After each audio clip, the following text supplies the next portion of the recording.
So ayan o, 25 degree yung ating room temp.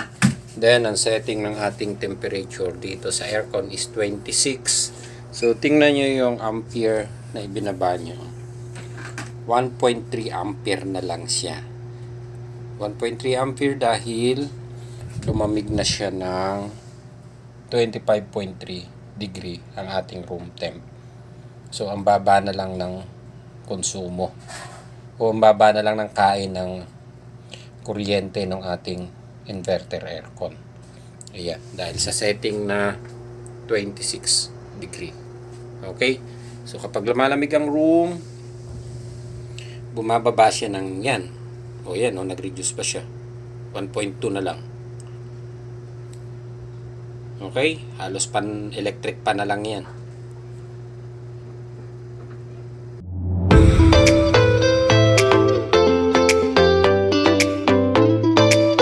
Good day mga ka-technician. Ayan, so nandito tayo sa opisina na ngayon. Bukas may trabaho tayo. So ang gagawin natin ngayon ay itong isang unit, may ino-observe tayo. So hindi ko pa siya nakakargahan ng, may karga na siyang refrigerant pero kulang. Dahil ang problema talaga nito is fan motor. So may naka-pump down siya na refrigerant. So ang error nito is E3. So okay na siya. Ang papaanda rin lang natin para ma-observe. So sasamantalahin na rin natin dahil may mga nagtatanong na nabasa ko dun sa comment section ng YouTube channel natin at saka doon sa ating FB page, yung JDL Electronic Service Center. Paano daw kung wala tayong magamit o wala silang ginagamit na ito, yung timbangan para doon sa refrigerant sa pagkakarga ng inverter na aircon. Pwede ba daw gauge o pwedeng clamp ammeter na lang ang gamitin natin? So, sasagutin natin siguro ngayon. Tingnan natin kung masasagot natin ng maayos. So, i-correct nyo na lang kung may mga mali tayo na naipapaliwanag. Though script naman tong ginagawa nating video. So, usually, ang ginagawa namin is mas malaki yung basis natin sa experience compared do sa talagang pinag-aralan natin. So, may mga paraan tayo na old school and may paraan tayo na makabago na ginagawa ngayon. Okay, so umpisahan natin sa outdoor unit. Tara! Okay, so naka-pump down kasi itong unit na to. Kailangan lang namin i-observe. Pina-vacuum ko na rin siya. Bubuksan lang muna natin to. Yan. Yan. Then, paanda rin natin.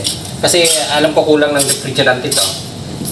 So, mag-a-additional lang tayo. Hindi tayo gagamit ng timbangan kasi meron na siyang karga na refrigerant. Ayan. So, paanda rin lang muna natin. Parang hindi nakasaksak ito. Okay. Ayan. So, pina-on na natin yung unit. So, alam po kulang ng refrigerant to.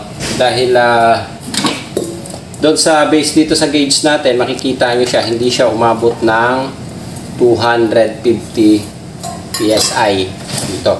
So, kulang siya ng karga. Antayin lang natin umandar. So, ang gagawin natin na pagkakarga is yung tinatawag natin na old school o yung dating natutunan natin. Ang gagamitin natin, hindi tayo gagamit ng timbangan. So, ang gagawin natin is tawag dito, yung gauge at saka clamp ammeter ang basis natin. Then, ipapasok. So, importante, nagba-vacuum kayo ng ganito, nililinis yung tubo and bina-vacuum.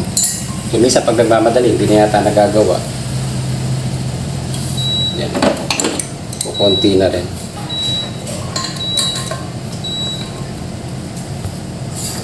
So, gagawin natin, additional ng refrigerant lang talaga to. Kasi observation lang naman ang gagawin natin dito sa unit. Ayan, so antayin ko lang umandar yung unit muna. Ayan, okay, so umandar na ang compressor natin. Ayan, makikita natin doon sa gauge, talagang bagsak siya. Ayan, hindi siyang bumaba. So, ang question na sasagutin natin, paano tayo magkakarga kung additional refrigerant lang ang gagawin natin? So, yun, siyempre, usually, kapag pumunta ka service, like sumingaw lang sa pito, or something, usually hindi naman yan talaga sinisystem process na or tinatapon talaga yung laman, pero yun talaga ang dapat gagawin, tatanggalin lahat talaga, i-recover yung refrigerant, vacuum, saka ulit kakargahan. Additional refrigerant lang kung mapapansin na natin na medyo nag-icing or alam natin, kasi sa mga technician alam naman yan kung kulang sa karga or something, kasi minsan hindi naman may base goods. So dito, kita na natin na talagang medyo mababa ang karga natin dahil nasa 70 PSI lang talaga siya. So ngayon, ang tanong is paano natin siya kakargahan? So madali lang naman, ang gawin nyo na lang, kung katulad nyan, hindi na kayo magsisystem reprocess talaga, yung indoor is ibaba nyo sa pinakamababang home temperature para yung speed ng compressor pumunta siya dun sa full speed na tinatawag natin, kasi ang compressor niya is variable speed. So katulad nito, naka full speed na yung compressor natin, yung ating gauge bumaba na siya ng halos 60 PSI na lang. Okay, so kakagat.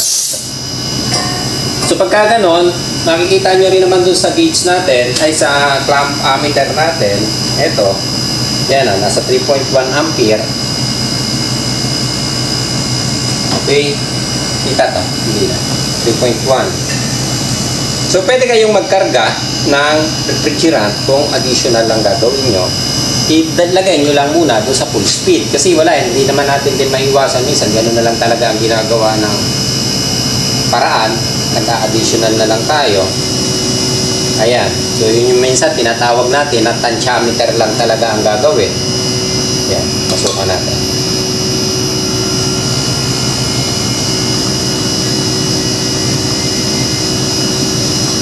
Okay, so sa ganito naman, ang karga nito is mahigit nasa 5.5 kilo o kalahating kilo.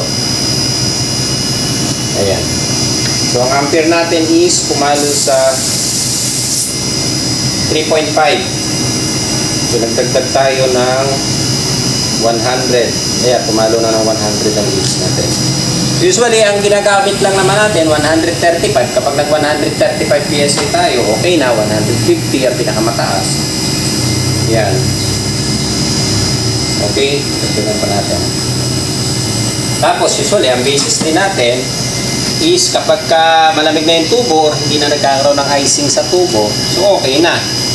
Ayan, kasi hindi naman to katulad ng dati na R22, one speed lang ang compressor o yung conventional na tinatawag natin. Ayan. Okay, so hindi natin gaano makita kaya nagsalamin ako. 410.55 kg o kalahating kilo. Tapos ang ampere maximum niya is 8.6 ampere maximum. So naka 3.7 lang tayo. So yung ampere dito kasi hindi nyo gaano mapapansin kung tataas siya, lalo na pagka medyo malamig ang outdoor nyo. So katulad niyan, gabi, hindi gaano mainit. Kaya yung maximum ampere, yung ampere na nakukuha natin, nasa 3.8 lang siya. Yan, kahit na nga masabi natin naka full speed ng compressor. Yung compressor kasi mararamdaman mo siya kung naka full speed, kasi doon sa andar pa lang ng compressor, ramdam mo na na mabilis. Hindi siya yung naka-slow. Ayan o. Okay, so yung karga natin ay 110. Dagdagan pa natin ng konti. Ayan, so tensiometer na lang ang ginagawa natin. Okay, pasok na to. Okay na, pasok na tayo. So papasok na lang tayo doon sa loob. So 4.0 ampere na siya, 3.9. Ayan. Okay, so pasok tayo sa loob.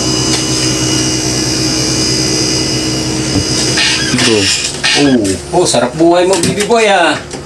Ayaw mo na, ako dyan. Nagawan mo na ako ng pwesto eh. Gusto mo doon ka sa pwesto ni Madam? Naka-17, ang ganda ng lamig. Ayan.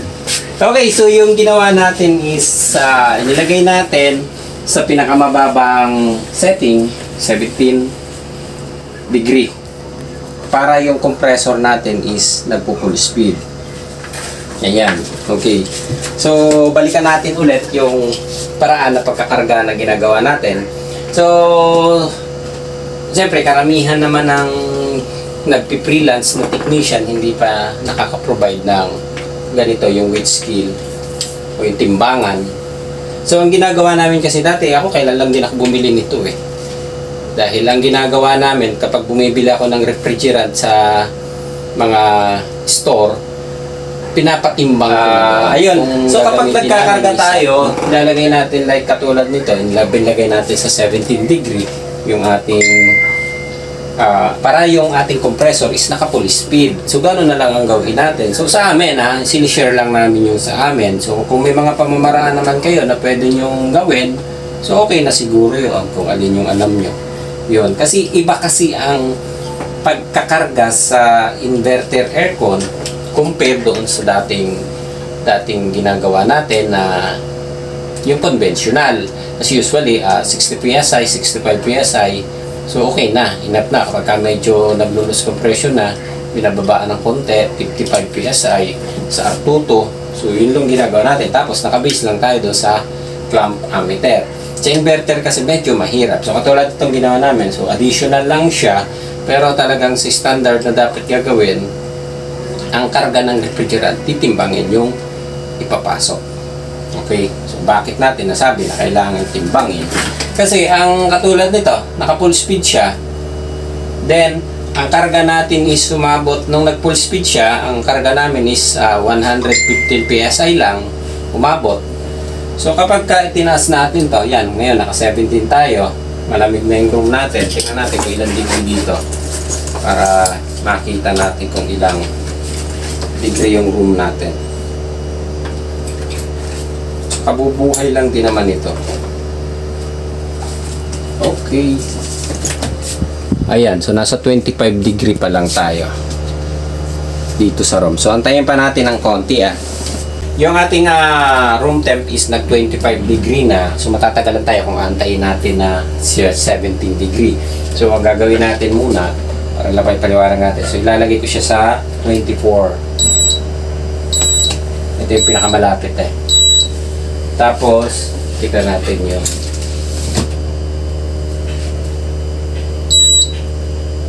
yan. So naka 24 degree tayo.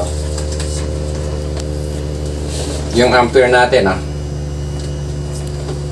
eto, tingnan nyo yung ampere, focus mo. So nag 24 degree ako, bumaba siya ng 3.9. So kanina 5 ampere to, hindi ko pala napakita So antayin natin mag-reduce siya. So nag 24. So ating room temp is 24.7. So hindi pa siya talaga nagre-reduce. Okay. So paliwanag lang natin ng konti So kayo na ang bahalang mag-correct kung may mali doon sa pagpaliwanag ko So bakit ba natin kailangan gumamit ng timbangan? Unang-una kasi ang ating unit is ito yung tinatawag natin na inverter. Okay? Inverter aircon. So kapag inverter aircon, ang compressor natin is yun yung tinatawag natin na variable speed. Okay? So pag tinawag natin variable speed, nag-uumpisa siya sa 1 o 0, 1 pataas hanggang umabot siya doon sa maximum speed niya. So umaabot siya sa maximum speed niya kung ang room natin is hindi niya pa napapalamig. Kapag lumamig na yung ating room, saka lang siya unti-unting, kumbaga ang takbo niya is naka-speed, saka lang unti-unti siyang nagre-reduce, bumabalik. Okay? So bumabagal ang compressor natin.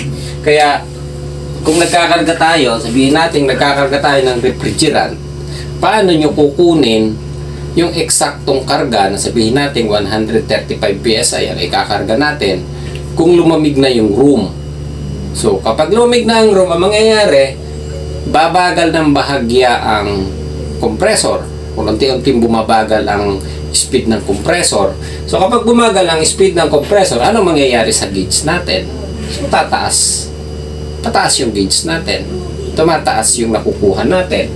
Then, sa ampere naman, unti-unti siyang bumababa. So ito hindi pa nagre-reduce Kasi 24.5 pa tayo, no? Ayan. So i-adjust natin siya para mas mabilis, Gawin natin 26 ang room natin para makita natin.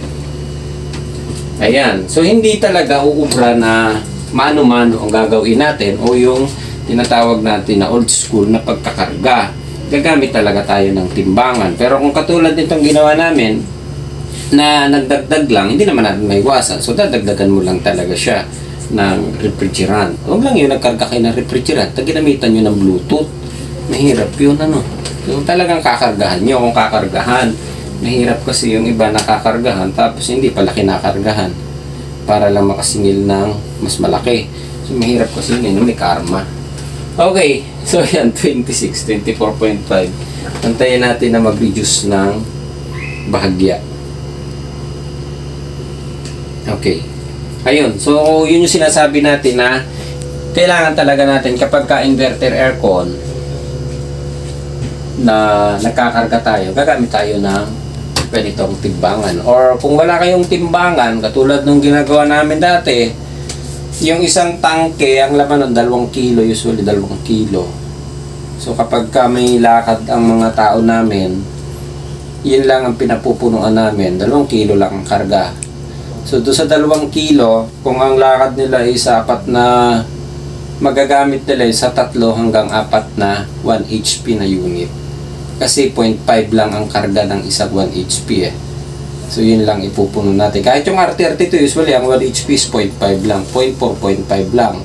So depende sa haba. Kaya lang minsan pag nag-leak, hindi naman naiwasan, may leak pa pala tapos nakapagkarga. So sumusobra, nauubos yung karga. So minsan naman kapag ang dala is isang buong tangke ng mga technician, hindi na iiwasan, ginagawang pang leak test, ginagawang pang flushing, hanggang sa yung refrigerant is naubos na. Naubos na doon sa yung isang tangke, naubos na doon sa isang 1 HP na ginagawa. Eh di, lugi pa ano, system reprocess is 6,500 lang. Naubos yung isang tangkeng refrigerant. Eh di, magkano na, wala nang kinita ang kumpanya, ano. Ayun. So ayan, unti-unti nang bumababa ito. Na monitor lang natin, ayan, 3.7, nakikita nyo.